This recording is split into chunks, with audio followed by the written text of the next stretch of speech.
വിവേചനപരവും മൗലികാവകാശ ലംഘനവും വഖഫ് ബില്ലിനെതിരെ കോൺഗ്രസ് സുപ്രീം കോടതിയിൽ. രാജ്യസഭയിലും ലോക്സഭയിലും വലിയ ഭൂരിപക്ഷത്തോടുകൂടി വഖഫ് അമെന്റ്മെന്റ് ബില്ല് പാസ്സായപ്പോൾ തന്നെ കോൺഗ്രസിന്റെ ഭാഗത്തു നിന്ന് വന്ന ഒരു പ്രഖ്യാപനമാണ് ഇതിനെതിരെ ഞങ്ങൾ സുപ്രീം കോടതിയിൽ പോകുക. മൗലികാവകാശത്തിന്റെ ലംഘനം എന്നാണ് അവരിതിനെ വിശേഷിപ്പിക്കുന്നത്. എന്താണ് ഇവർ ഉദ്ദേശിക്കുന്ന മൗലികാവകാശ ലംഘനം? കാണുന്ന ഭൂമിയെല്ലാം വഖഫായി പ്രഖ്യാപിക്കാമെന്നും മറ്റുള്ളവരുടെ സ്വത്തുക്കളെല്ലാം ആ പേരും പറഞ്ഞ് കയ്യേറാമെന്നും 2013 വന്ന ഒരു അമെന്റ്മെന്റിലൂടെ ആണല്ലോ ഇവരെ ഉണ്ടാക്കി വെച്ചത് ഈ കോൺഗ്രസ്. അതാണ് ഇപ്പോൾ കേന്ദ്ര സർക്കാർ എടുത്തു മാറ്റിയിരിക്കുന്നത്.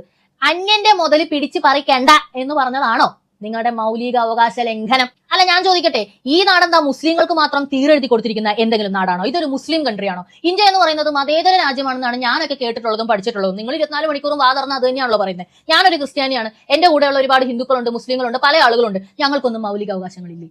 50 വർഷം മുമ്പ് ഞാൻ കാശ് കൊടുത്ത് അല്ലെങ്കിൽ എന്റെ അപ്പം കാശ് കൊടുത്ത് വാങ്ങിച്ച ഒരു ഭൂമി ഇന്ന് ഞാൻ കരമടച്ച് ക്രയവിക്രയം നടത്തിക്കൊണ്ടിരിക്കുന്ന ഒരു ഭൂമി നാളെ ഒരുത്തം വന്ന 500 കൊല്ലം മുമ്പ് ഇത് വഖഫിന്റെ ആയിരുന്നു, അതുകൊണ്ട് ഇന്ന് വഖഫിന് കൊടുക്കണം എന്ന് പറഞ്ഞാൽ ഞാൻ വിട്ടുകൊടുക്കണം. എന്റെ റവന്യൂ അവകാശങ്ങൾക്ക് എന്താണ് വില?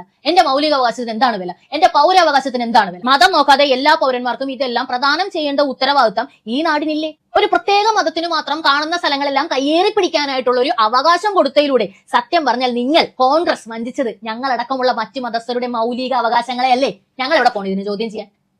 കേരളത്തിലെ ജനങ്ങളെ നിങ്ങൾ എല്ലാവരും കണ്ടുകൊള്ളുക. കോൺഗ്രസ് ആർക്കൊപ്പമാണെന്ന് നിങ്ങൾ കണ്ടുകൊള്ളുക. മുസ്ലിം ലീഗിനെ കൂടെ നിർത്തിയാൽ മാത്രമേ അവർക്ക് ഇവിടെ പിടിച്ചു നിൽക്കാൻ പറ്റൂ. അതിനു വേണ്ടി അവർ കളിക്കുന്ന തറക്കളികളാണ് ഇത്രയും. നമുക്കറിയാം സുപ്രീം കോടതിയിൽ നിന്നും ഇതിന് മറിച്ചൊരു വിധി വരാൻ പോകുന്നില്ല. ഇനി വന്നാൽ ഞാൻ പറയാൻ പോകുന്നത് ഇവിടെയുള്ള കോൺഗ്രസ്സുകാരോടാണ്.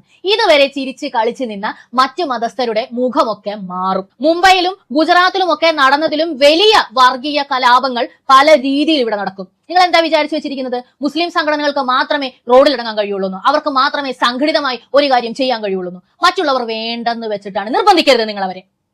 മുനമ്പത്ത് ഇന്ന് വരെ അവർ രക്തച്ചൊരിച്ചിൽ ഇല്ലാതെയാണ് ഒരു സമരം നടത്തിയത്, സമാധാനപരമായി അഹിംസയുടെ രൂപത്തിൽ.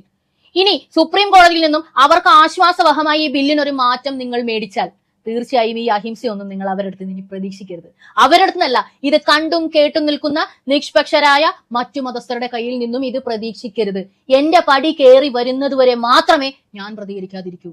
എല്ലാവരുടെയും പടി കയറി വരുമ്പോൾ ആളുകളുടെ മട്ടുമാറും, ഭാവം മാറും, ഈ പറയുന്ന രാഷ്ട്രീയം മാറും, മതം മാറും. അവനവൻ എന്നത് വരുമ്പോഴത്തേക്ക് കോൺഗ്രസിന് ഇവിടെ നിലനിൽപ്പില്ലാതാവും. അതിലേക്കൊന്നും പോകാതിരിക്കാൻ ദയവ് ചെയ്ത് ആ ബില്ല് എന്താണെന്നൊന്ന് പഠിക്ക്. 900 പേജസ് ഉണ്ട്.